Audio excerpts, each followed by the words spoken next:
people ask what the ROI is of whatever Yeah. you know, social program you want to run, social digital program. The listening dimension can pay for the whole program.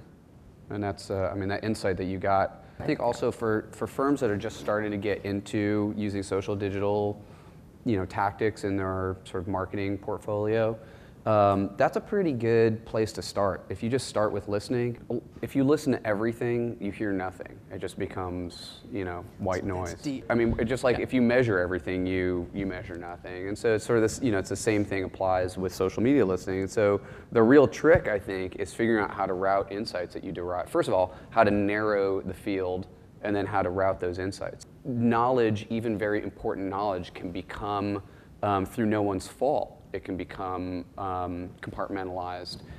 So we're trying to build sort of the management structures to cope with that. So you have to start to design programs against business needs. You know, so if you're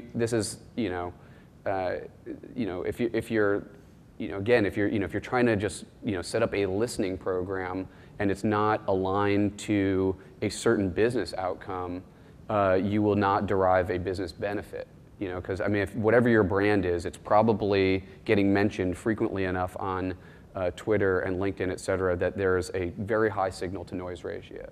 I mean, the thing you could do if you go back to your office and are thinking like, okay, I'm going to go do something social. The thing you could do today, super easy in that whole like listening thing, you could go onto LinkedIn and use the advanced search functionality and take a look at how some of your prospective clients are talking about your products or products in your category, and just take a look at the language they are using, and then make a list of those terms, and then take a look at your website and make a list of the terms that you use to reference your own product.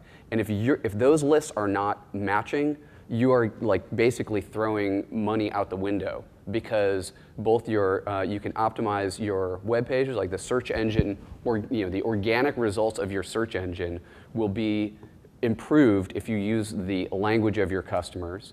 And if you guys are buying, I mean, probably everybody in this room is buying keywords on Google. If you're buying your own words, great, you can own your brand. But wouldn't you rather own some white space? So make sure that you are buying the terms that your customers are using. So that's like a go back to your office and use social in a way that there's no lawyer on the planet who's going to say, nah, you can't do that. That's like basic market research. Understand the language of your clients and use it in your marketing.